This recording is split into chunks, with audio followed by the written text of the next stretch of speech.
Israel और Hamas के बीच जारी जंग को 1 साल से ज्यादा का वक्त बीत चुका है।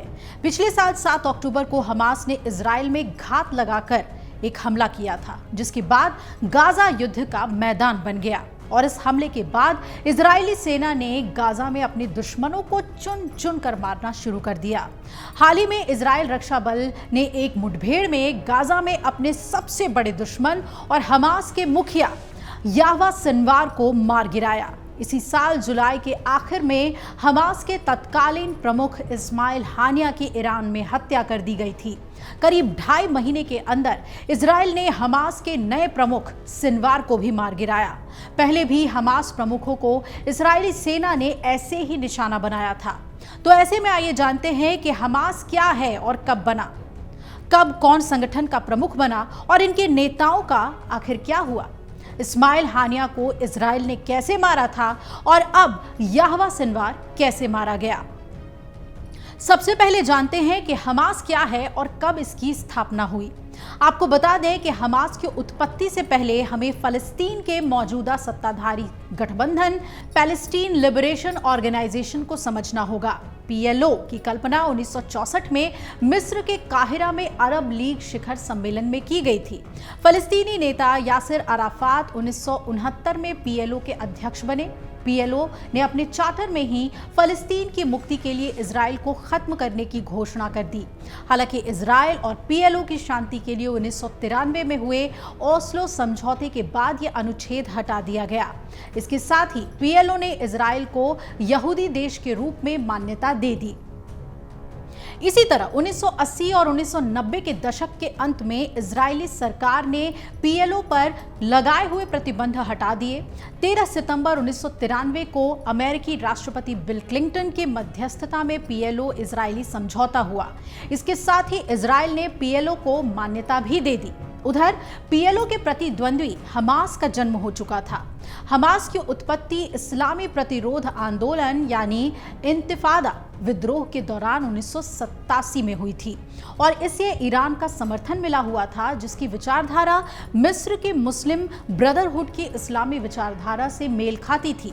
हमास की स्थापना मजहबी नेता शेख अहमद यासीन ने की थी। साल 1987 में यासीन ने इजराइल के खिलाफ पहले इंतिफादा की घोषणा की थी। इंतिफादा आमतौर पर बगावत या विद्रोह को कहा जाता है। 1988 में हमास ने कहा था कि इसकी स्थापना फलस्तीन की मुक्ति के लिए हुई है। अब आइए हम आपको बताते हैं कि कैसे बना था हमास। दरअसल जून 1967 में अरब इजराइल युद्ध के बाद इजराइल का गाजा पर कब्जा हो गया। उधर गाजा में मुजामा अल इस्लामिया नाम के संगठन को संरक्षण दिया, जिसे फलस्तीनी मौलवी शेख अहमद यासीन ने बनाया था। तब इजराइल ने मुजामा अल इस्लामिया को एक ऐसा संगठन माना जो फलस्तीनी समुदाय के लिए दान और कल्याण कार्यों में शामिल रहता है और इससे उसे कोई खतरा नहीं है। दिसंबर 1987 में इस्लामी विद्रोह यानी इंतिफादा एक शुरू होने से पहले मुजामा अल इस्लामिया ही हमास बन गया। इजराइल ने माना कि पीएलओ की तुलना में मुजामा अल इस्लामिया और उससे उपजा संगठन हमास कम खतरनाक है। इजराइल ने सोचा कि फलस्तीनियों को विभाजित करने से यहूदी राष्ट्र के हित में मदद मिलेगी। जहां इजराइल ने पीएलओ को आतंकी संगठन और अपने हितों के लिए बड़ा खतरा बताया, तो हमास भी पीएलओ के धर्मनिरपेक्ष और राष्ट्रवादी दृष्टिकोण के कारण उसके खिलाफ था। इजराइल ने शेख अहमद यासीन नाम के इस अपाहिज मौलवी का साथ दिया जब वो हमास बनाने की नींव रख रहा था। इजराइल ने गाजा के इस्लामिक विश्वविद्यालय की स्थापना का भी समर्थन किया, जिसे अब वो उग्रवाद का केंद्र मानता है। इस तरह से हमास और इजराइल दोनों को पीएलओ के खिलाफ स्वाभाविक सहयोगी के रूप में देखा जाने लगा। हालांकि 1988 में हुई एक घटना ने पूरी तस्वीर बदल दी। दरअसल हमास ने 1988 में गाजा में 2 इजरायली रक्षा बल कर्मियों की हत्या कर दी। घटना के बाद से इजराइल हमास के खिलाफ हो गया, लेकिन तब तक बहुत देर हो चुकी थी। हमास के पास कई नेतृत्व निकाय हैं, जिसमें राजनीतिक और सैन्य मोर्चा है। पूरे संगठन में अहम निर्णय लेने की जिम्मेदारी 15 सदस्यीय पोलित ब्यूरो के पास होती है, जिसे हमास की राजनीतिक शाखा के रूप में जाना जाता है। शूरा परिषद पोलित ब्यूरो का चुनाव करती है। ये मोर्चा निर्वासन में काम करता है। स्थानीय समितियां गाजा और वेस्ट बैंक में जमीनी मुद्दों का प्रबंधन करती है। फलस्तीनी राजनेता और इमाम शेख अहमद इस्माइल हसन यासीन ने हमास की सह स्थापना की। दिसंबर 1987 में हमास की स्थापना से लेकर मार्च 2004 तक करीब 16 साल हमास प्रमुख की जिम्मेदारी हसन यासीन ने ही संभाली और इजराइल ने हमास के सह संस्थापक अहमद यासीन को 22 मार्च 2004 को हेलीकॉप्टर मिसाइल हमले में मार गिराया था। तब वो गाजा शहर में एक मस्जिद से बाहर निकल रहे थे। इजराइल ने 2003 में शेख अहमद को उस समय मारने की कोशिश की जब वो गाजा में हमास के एक सदस्य के घर पर थे। अहमद यासीन के बाद हमास का नेतृत्व अब्देल अजीज अल रंतीसी ने किया।